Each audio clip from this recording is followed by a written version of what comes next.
To this day, Jaws continues to be one of cinema's most conceptually terrifying films.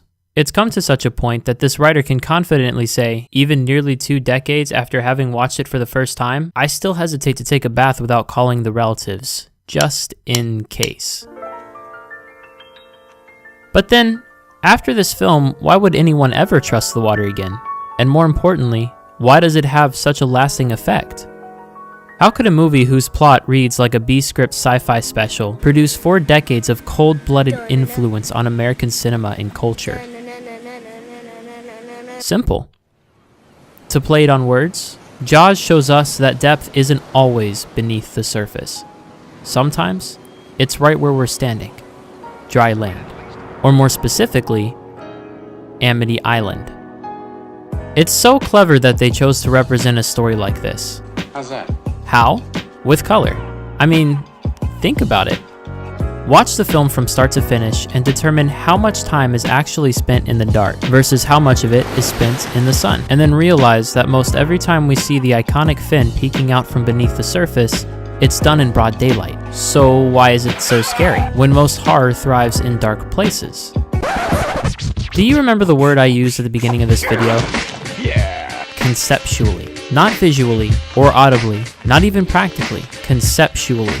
Because it's the concept of this movie that scares us the most. But a concept alone can't really scare us, not without real circumstances to apply them to. That's what this movie does. It takes a very realistic circumstance and applies a very dark concept. Neither is really made to fit the other beyond anything but their environment. On one hand, you have this beautiful Cape Cod-like island with a peaceful and friendly community, a regular place for tourists to escape the very real shark tanks of everyday life. But then, you apply a very sinister concept to the mix, and what you've created is one hell of a juxtaposition. You've essentially taken what is normally seen as a happy and carefree time and ruined it by reminding us with a giant shark that we're never actually safe. We're always one step away from being someone or something's next meal. And in a broad stroke, that's what Jaws is about. Jarring you with instant violence, setting your imagination on a path into self-destructive territories. Which is exactly the purpose of horror. And it builds these circumstances so well through its many elements. But there are 2 here I want to focus on the most, one of which being its characters. We can all agree the shark is a character in and of itself. But even more so are the actual characters.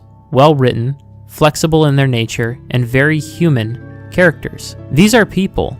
They're in a crisis. But more importantly, they all have something to lose and they act in accordance with what they want, even if it puts them against each other from time to time.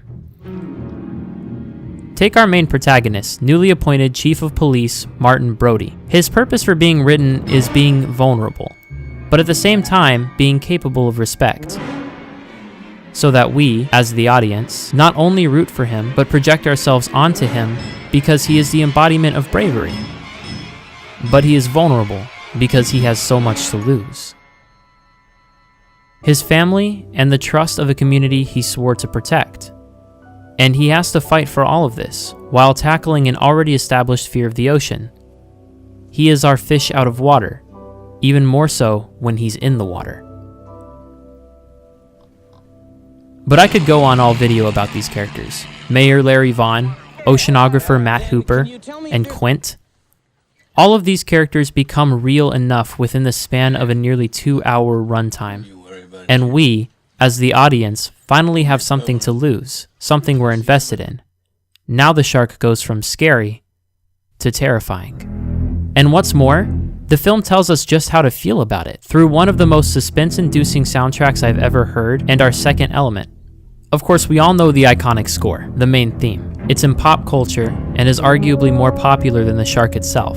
But what about all the other tracks? Aside from the main theme we all know, the entire soundtrack is filled with these scores of uplifting and curious tones, quickly assaulted by sharp and piercing strings, which I assume represent the very real possibility of teeth just below the surface of calm waters. And this ability is shown at its peak during the film's climax, as every strike made against the shark is accompanied by tones of hope and adventure, with sounds in the foreground to remind us not to let our guard down, not until the threat is truly gone. And when that finally happens, it's on a triumphant score, our survivors paddling their way home, through the wreckage of battle, hopeful that Amity is safe again.